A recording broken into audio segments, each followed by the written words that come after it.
태슈와 공포라디오. 이제 나를 찾지 마. 그다지 생각하고 싶지 않지만 제가 체험한 이야기를 쓰겠습니다. 먼저 양해를 구하겠습니다만 이건 귀신이나 심령체험 종류의 이야기가 아니니 이해 바랍니다.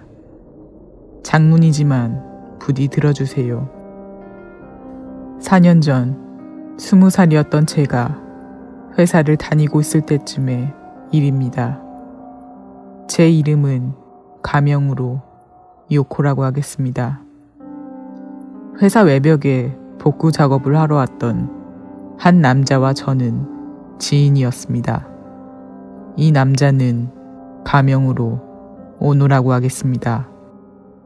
그 사람은 저보다 17살이나 연상이었지만 외견은 젊게 보였기 때문에 처음엔 27, 28살 정도인가? 라고 생각했습니다. 오노와 얘기를 하게 된 계기는 제 선배가 복구 작업원인 오노의 친구에게 한눈에 반해서 사이가 좋아졌고 거기서 오노가 굉장히 저를 마음에 들어하는 것 같다는 얘기가 나와 몇 번인가 술자리에 가자고 했습니다. 저는 오노에 대해 타입을 운운하기 이전에 너무 연상이었기 때문에 전혀 연애 대상 밖이었는데 선배에게 요코가 안 오니까 맨날 오노가 뚱해 있어서 술자리 분위기가 안 좋아져. 싫을지도 모르겠지만 부탁이니까 잠깐이라도 좋으니까 와주라. 라고 하니 거절할 수가 없어서 한 번만이라면 괜찮을까 싶어 술자리에 참가하게 된 겁니다. 처음엔 여러 가지 핑계를 대고 거절했습니다. 얘기해보니 오누는 다정하고 주위 사람들에게도 신뢰받고 있는 듯한 싹싹한 남자였습니다.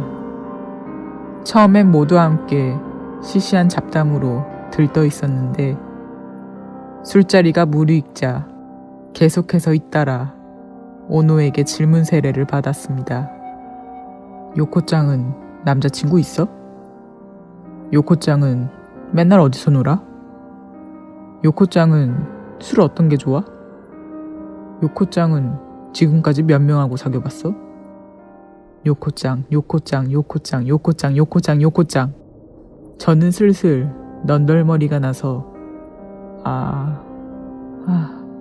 그러네요 라고 의욕 없이 답하고 술을 마시러 도망쳤습니다. 잠시 뒤 선배가 술에 절어 잠들어 버렸기 때문에 저는 찬스다 싶어 선배를 부축하겠다고 하며 술자리를 뒤로 했습니다.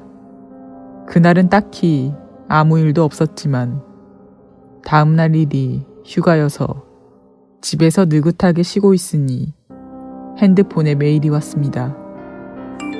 오노입니다. 어제는 땡땡짱 선배 이름 괜찮았어? 꽤 많이 마신 것 같은데. 저는 순간 이해가 가지 않았습니다. 왜냐면 어제 저는 오노와 메일 주소를 교환한 기억이 전혀 없었기 때문입니다. 아무리 마셨다고 해도 저는 꽤 술이 강한 편이라서 절대로 잊을 리 없습니다.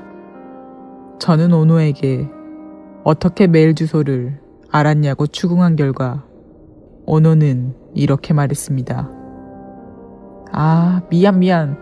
어제 요코짱이 화장실 간 사이에 주위 사람들이 이럴 때 메일 주소 따버려 라고 부추겨서 말이야. 나도 그 분위기에 휩쓸려서 저장해버렸어. 그렇습니다. 오노는 제가 없는 사이에 제 멋대로 제 핸드폰에서 자신의 핸드폰으로 메일을 보내서 무려 전화까지 걸었던 겁니다. 왜 그런 짓을 하냐고 처음엔 거의 화난 상태로 항의를 했지만 오노는 몇 번이고 사과하며 그냥 매일 친구라도 괜찮으니까 라고 말하는 겁니다. 너무나 몇 번이고 사과를 했기 때문에 그냥 매일 친구라면 괜찮을 거라 생각했고 그때는 승낙하고 말았습니다. 그 후에는 걱정했던 만큼 빈번하게 메일도 오지 않았고 안심하고 있었는데 어느 날 갑자기 일이 끝나고 얘기하고 싶은 게 있다며 만나고 싶다고 메일이 왔습니다. 이때는 이미 복구 작업도 끝났기에 오노와 만나는 일도 없었습니다. 무슨 일인가 싶어 회사를 나가 기다리고 있으니 오노가 바로 찾아왔습니다. 그러나 그 모습을 보고 저는 경악했습니다. 오노는 무려 새하얀 양복을 몸에 두르고 결혼식에서 신부가 들고 있는 듯한 작은 꽃다발을 들고 있는 겁니다. 저는 기가 막혀 멍하니 있으니 오노는 손에 든 꽃다발을 저에게 내밀고 결혼을 전제로 사귀고 싶어 라고 말하는 겁니다. 그때 술자리에서 한 번 만나고 제대로 얘기한 적조차 없는데 무슨 말을 하는 거야? 이 남자는. 하고 어이가 없었습니다만 역시 회사 앞이기도 하고 누군가에게 이 모습을 보이는 것도 싫었기 때문에 정중하게 거절하고 저는 오노를 그 자리에 두고 도망치듯 집에 갔습니다. 그러나 그날 밤부터였습니다. 오노의 상태가 이상해지기 시작했습니다. 아까 전엔 미안. 갑작스러워서 놀랐지. 난 전혀 화나지 않았어. 메일 보내. 요코짱, 왜 답장 안 해주는 거지? 나 말이야, 꽤 성질 급한데 방금 전 답장 안 해줄 거야? 언제까지 기다리게 할 생각이야? 미안, 이제 끈질기게 메일 안 보낼게. 부탁이야, 전화만이라도 받아. 요코짱 미안, 요코짱 미안해. 이런 내용의 메일이 아침까지 몇십 통이나 오는 겁니다. 아내는 언제 찍은 건지 술자리 때 저를 도찰한 사진까지 첨부되어 있었습니다. 저는 이제 왠지 분노를 넘어서 무서워지기 시작해서 서둘러 오노의 메일 주소와 번호를 수신, 착신 거부하고 삭제했습니다. 사실은 강하게 나가고 싶었지만 오노는 제가 다니는 회사를 알고 있었기 때문에 섣불리 자극해서 회사에 찾아오면 곤란하겠다 싶어 말할 수 없었습니다. 그리고 오노에게 마지막으로 도착한 문자에는 이렇게 써져 있었습니다. 요코짱, 죽고 싶다고 생각해 본 적 있어? 나 요코짱과 함께라면 죽어도 좋아. 솔직히 소름 돋았습니다. 하지만 오노의 집념은 그것만으로 끝나지 않았습니다. 마지막 메일이 온 뒤로 반년 정도 지난 어느 날 집에서 텔레비전을 보고 있었던 저는 휴대폰에 등록되어 있지 않은 메일 주소로부터 메일이 도착했습니다. 지금 땡땡거리 편의점에 있는데 요코짱 집 이 근처지? 오늘 일 쉬는 날이지. 어디 놀러 가자. 오노에게서 온 메일이었습니다. 오노는 제 집에서 수백 미터도 떨어져 있지 않은 곳까지 와 있었던 겁니다. 대체 왜? 어떻게 찾아낸 거지? 저는 충격과 공포로 한동안 굳어버렸습니다. 어쨌든 휴대폰을 꽉 쥐고 서둘러 메일 주소를 바꾸고 집에서 한 걸음도 나가지 않은 채 이 집이 부디 발견되지 않기를 기도했습니다. 지금 생각해보면 친구에게 와달라고 하든지 부모님에게 전화를 한다든지 여러 대책은 있었지만 한심하게도 그런 것들도 공포로 잊고 있었습니다. 다행히 오노는 제 집까지는 오지 않았지만 마지막으로 최고의 공포가 저를 기다리고 있었습니다.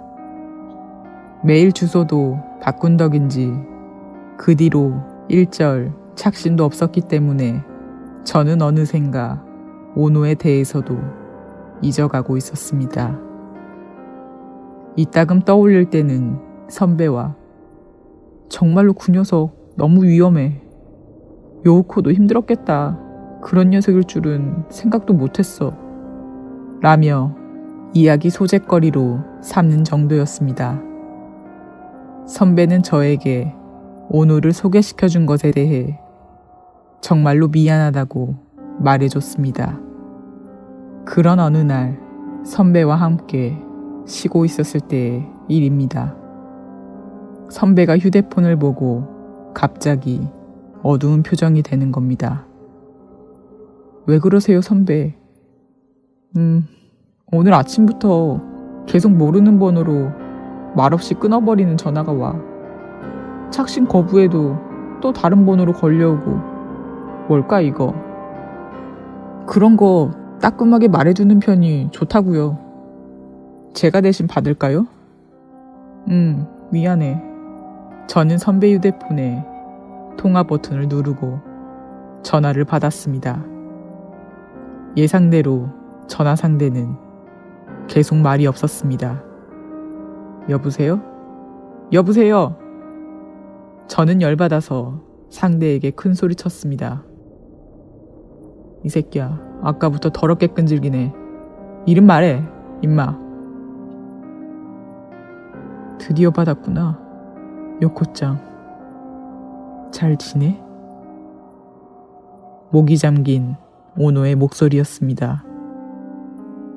무심코 저는 선배의 휴대폰을 던져버렸고 몸의 떨림이 멈추지 않았습니다. 그 후에 정말 선배와 둘이서 울먹이며 그날부로 함께 핸드폰을 바꿨고 선배는 오노의 친구에게 오노와 더 이상 저와 엮이지 않게 해달라고 설득했습니다. 그 뒤로 오노에게 소식은 뚝 끊겼고 저도 두려움에 떨지 않고 살게 됐지만 원래부터 그다지 남자와 관련되는 걸 좋아하지 않았던 저는 더욱 한층 더 심하게 남성 불신이 되어 스트레스로 인해 대량으로 머리카락도 빠지게 돼버렸습니다. 연결고리는 휴대전화뿐이었는데 그렇게도 사람이란 누군가를 사지로 몰아넣을 수 있는 겁니다. 정말로 무서웠습니다. 지금까지 들어주신 분들 감사합니다.